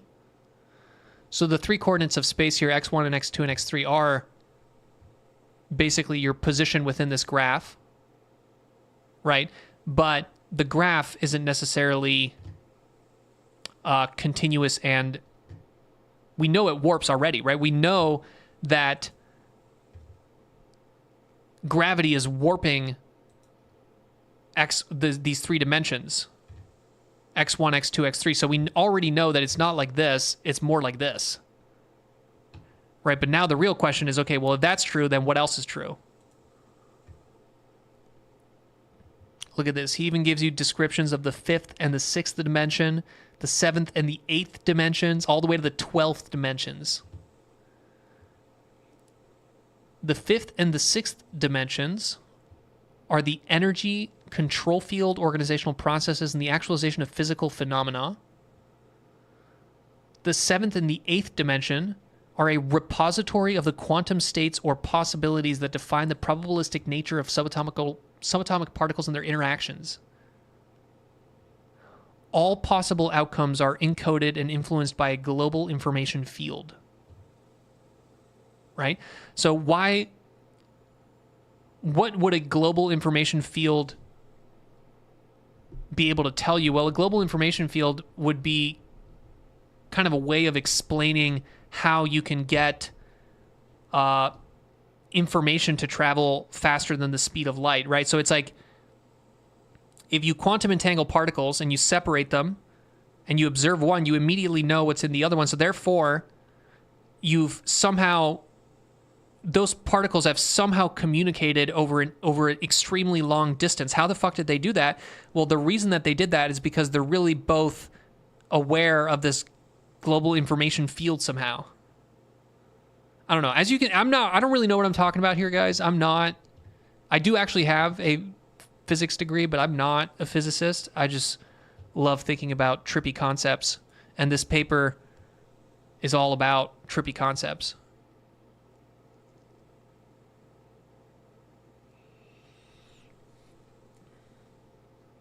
Aries. People love to throw out concepts and ideas, ramblings, and hope that they will be named as the discoverer of something in the future. Kind of, yeah. I think there's definitely some scientific people that are interested in kind of like the personal fame aspect. You know, like they're doing it because they want their name on it. You know, I would say, like, for example, something like this, right? Like the Pearson coefficient, right? Like, fundamentally, the Pearson coefficient is a very simple idea, right? Like you're literally just fucking drawing a line and that's it.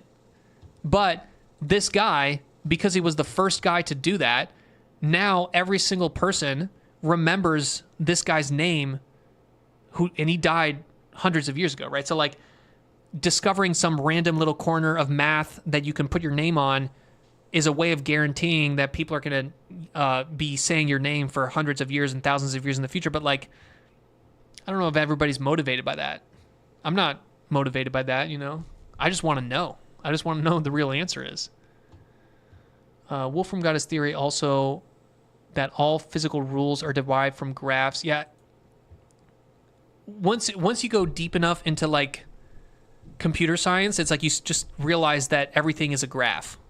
And then when you go to the base assumption that like everything is a graph and space is fake, there's no such thing as fucking space. It's just all graphs, and the connectivity between the nodes in the graphs is, and that kind of starts to tie into this idea that even space that we live in is not continuous, right? It's this discrete quantized entity.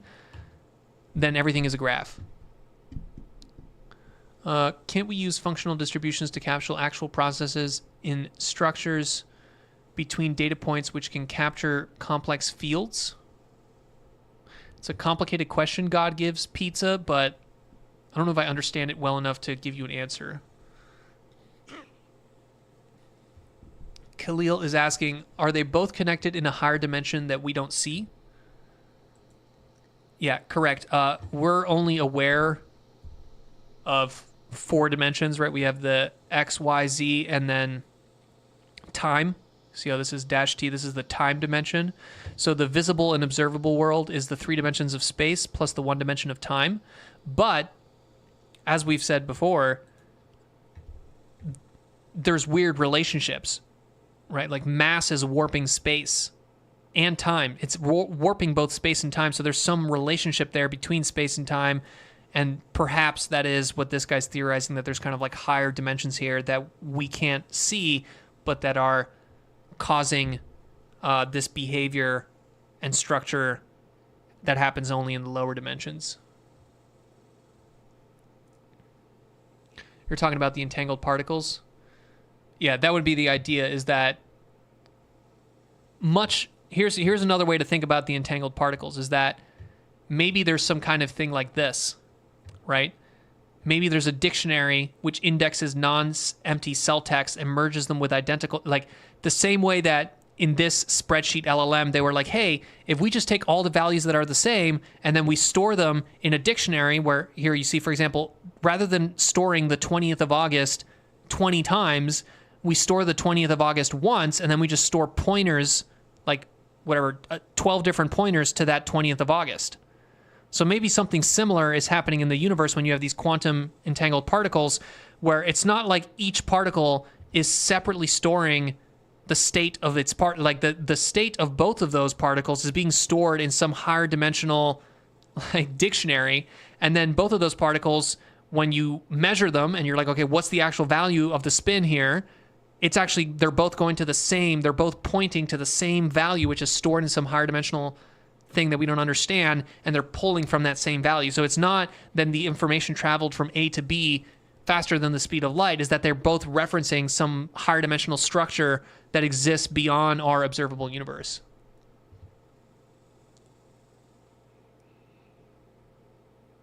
Yeah, Snook's here with the computer science explanation of that. The particles share the same inode. They're hard linked.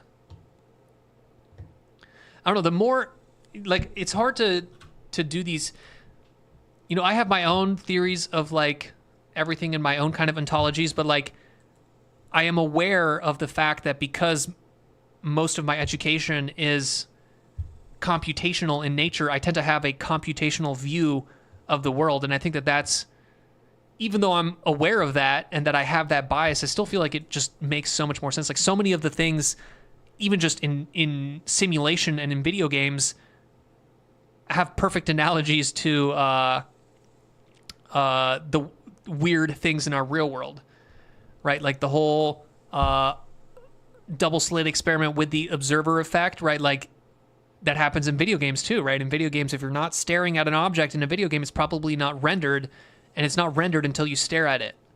So, I don't know. Since we're here, let me bring this up. I figured I'll share this book just because I think it's really cool. This fucking book here, dude, Simulated Multiverse by Rizwan Virk. I just finished it like a month ago or something like that. Highly recommend this book. This is a very good book if you're still listening to this stream, which means you're interested in this type of stuff. Okay.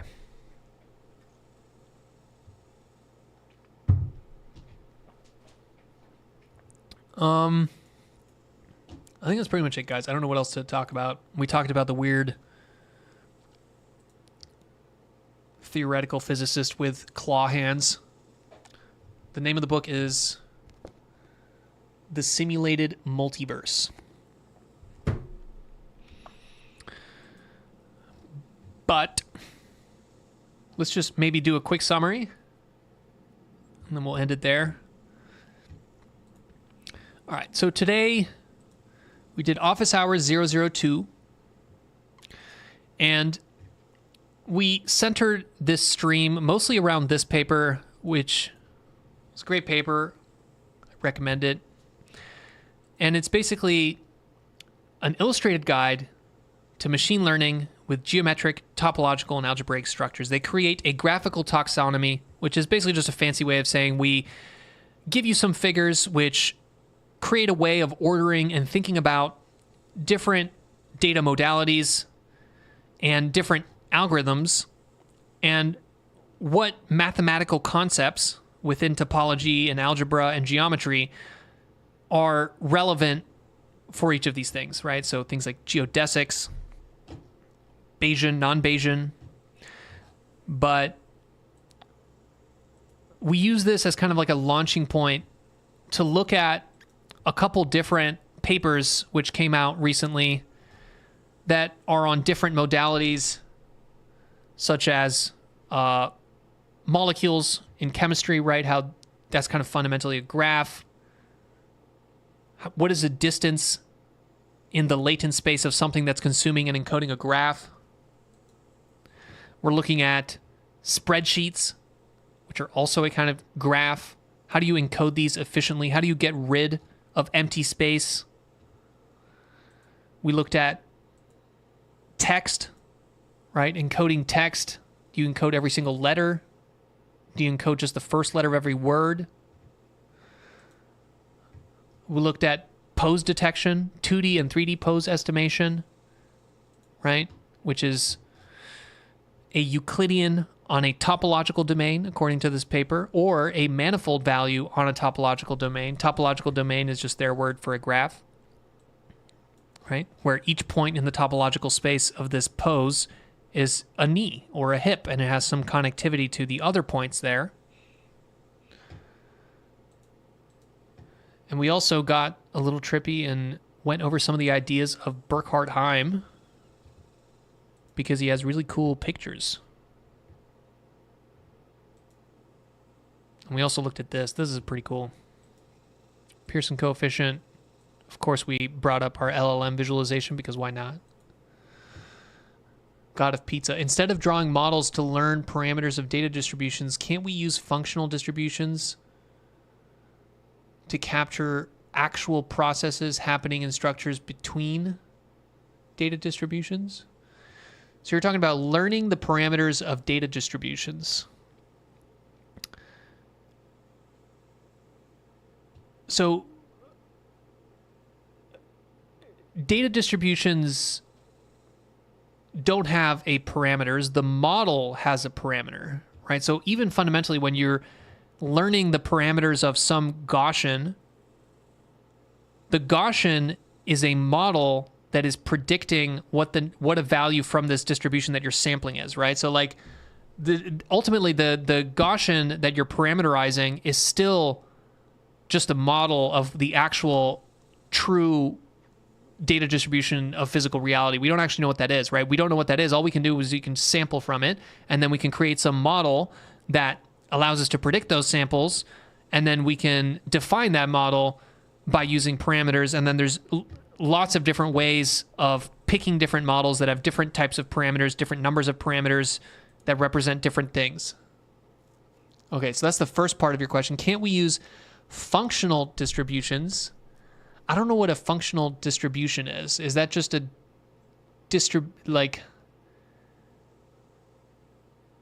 is that a formal thing, or are you just making that up? Functional distribution. Economic theory, that's probably not what you're talking about.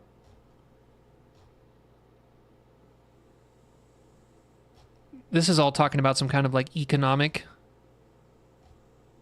thing called functional distribution, but I don't think there's an actual... Is there like a more basic, high-level mathematical definition of what functional distribution means? Because I don't really know what that means.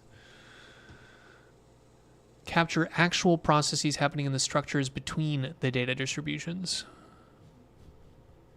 I don't know. God gives pizza. Either I have no idea what you're talking about because you're a mathematician and I'm not, or you don't really know what you're talking about and I don't really know what you're talking about. Either way, I don't know if we're going to answer that question. All right, that's pretty much all I got here, guys.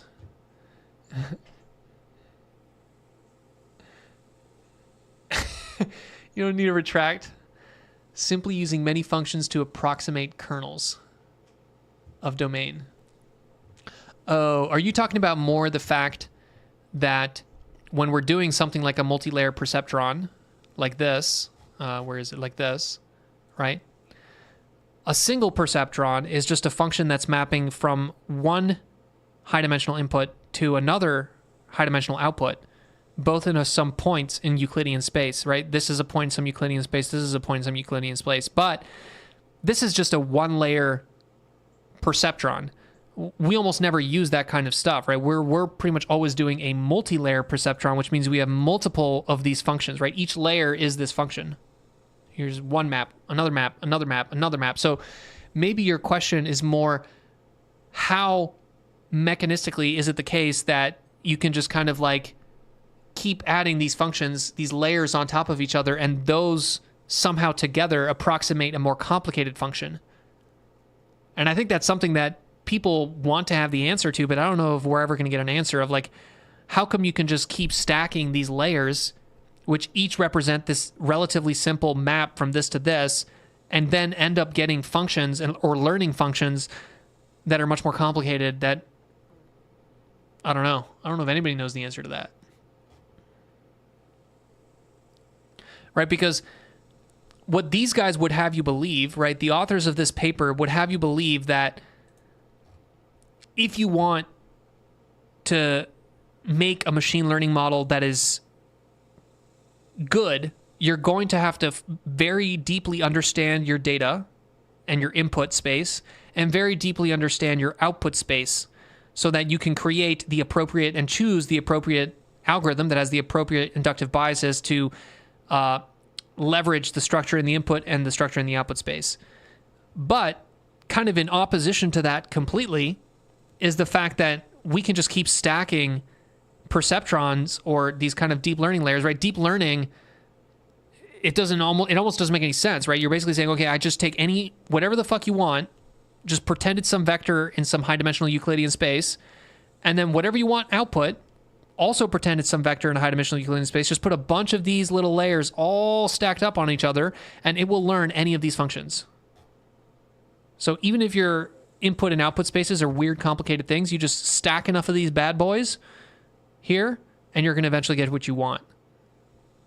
Which is kind of weird, which if that's the case, then maybe we don't need to know any of this shit, right? Maybe we don't need to be sitting here thinking about like coordinates per join and like whether this is like blah, blah, blah. Like maybe none of that matters, and you just stack a bunch of layers and then just literally write the position of each of these in a string, and it works. And kind of, in a way, isn't that really what we're doing with vision transformers? It's like there isn't a good inductive bias in a transformer for vision, but vision transformers will perform better than convnets in certain situations. Right? So how come a VIT can beat a CNN when a CNN is like specifically designed for images? I don't know. Each layer distribution is controlled by a specific function. Perhaps. Okay, that's all I got, guys. I'm tired. I'm starting to ramble. Hope you guys like the stream. Thank you, Aries, God Gives Pizza, Khalil, Snooks, Alexander, Arun, Brian, Sotaki, Josh, 770, Schooly Tom, Advait, Victoria, Eleve, 2ARX, Brian, and Sarah. Thanks everybody for hanging out.